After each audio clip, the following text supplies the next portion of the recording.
Oh, boy, it depends what the scope of the project would be.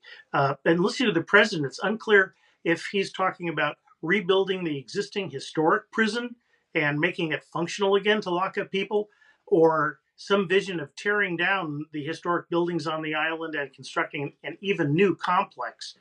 Um, I'm not a contractor or an estimator, but I think the first thing you'd want to do is get out and take a look at the existing structures and utility systems and find out what, if anything, could be saved.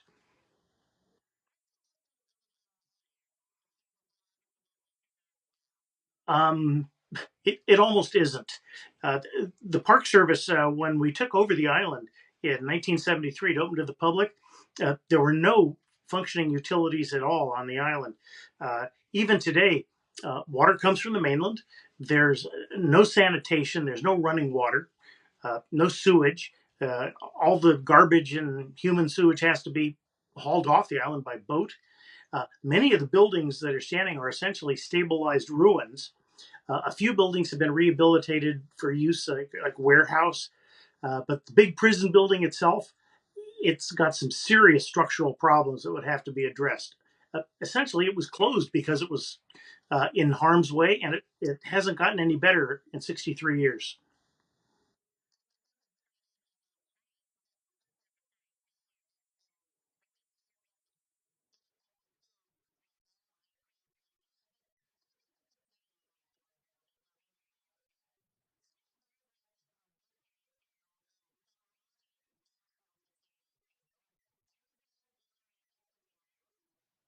No. The prison building itself that people visit, it was actually completed way back in 1912. The U.S. Army built it for housing U.S. Army soldier prisoners. And in the early 1930s, it was turned over to the Bureau of Prisons. It was upgraded. They put in modern tool-proof steel bar doors, and they put in some remote control systems and early prototype metal detectors. But all of those are gone. Guard towers. There used to be six around the island. There's one that's preserved as a museum piece. The cells are tiny. They're nowhere near contemporary standards for incarcerated people. You've seen it. It's a little 5 by 9 cubicle. And they didn't even have hot water in those cells until like the last year that the prison operated. So it's essentially, if the money was put into the building that's there now, and it was rebuilt and brought up, and all the utilities were restored, you'd have a remarkably restored 1912 prison. Um, Anything really? Oh, I have no idea. I'm not a contractor or an estimator, but obviously something with a whole lot of zeros behind it.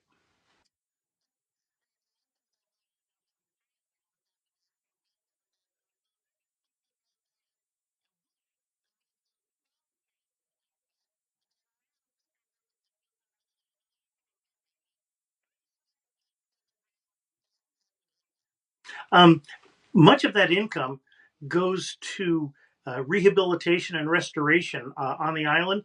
There's an ongoing program to replace old rotted and collapsing concrete, and uh, upgrade like electrical in some of the buildings that we use.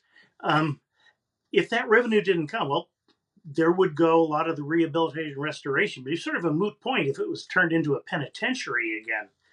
The revenue that preserves Alcatraz, sort of, you have to consider that the island's being preserved because Congress told us to preserve it for future generations because of its many stories, not just the penitentiary, but it was a Civil War fort. It was a sprawling army prison for over 80 years.